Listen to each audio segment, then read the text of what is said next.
నమస్తే, నేను మీ సురేష్ అలదుర్గం ముద్రాజ్ టీవీ ద్వారా మీకు ముందుకు ఈరోజు రావడం జరిగింది.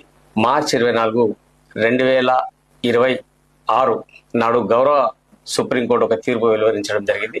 ప్రస్తుతం ఈ తీర్పు దేశవ్యాప్తంగా చర్చకు దారి తీసిందన్న సంగతి మీ అందరికి తెలిసిందే.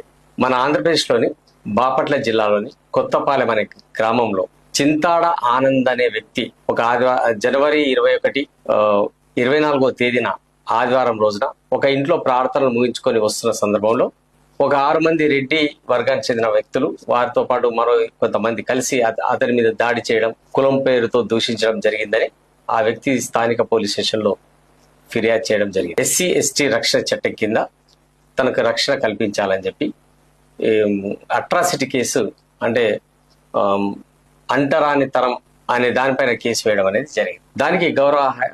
దానికి సంబంధించిన కులాల ధృవీకరణను ఆ గ్రామం చెందిన తహసీల్దార్ ఛార్జ్ షీట్ రూపంలో వెలువరించడం జరిగింది, కులాలను నిర్ధారిస్తూ.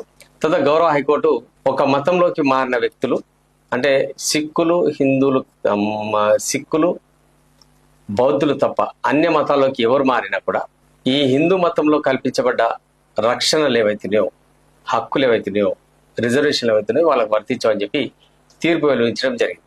దీన్ని ఛాలెంజ్ చేస్తూ చింతాడ ఆనంద్ గారు సుప్రీంకోర్టును ఆశ్రయించగా సుప్రీంకోర్టు కూడా మన మార్చి 24వ తేదీన ఈ తీర్పును వెలువరించడం జరిగింది.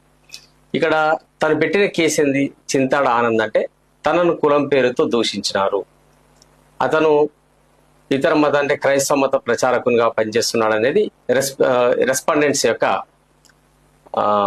ఆరోపణ. అయితే ఈ దేశంలో మనం మొదట గమనించాల్సింది ఆర్టికల్ 25 ఏం చెప్తుందంటే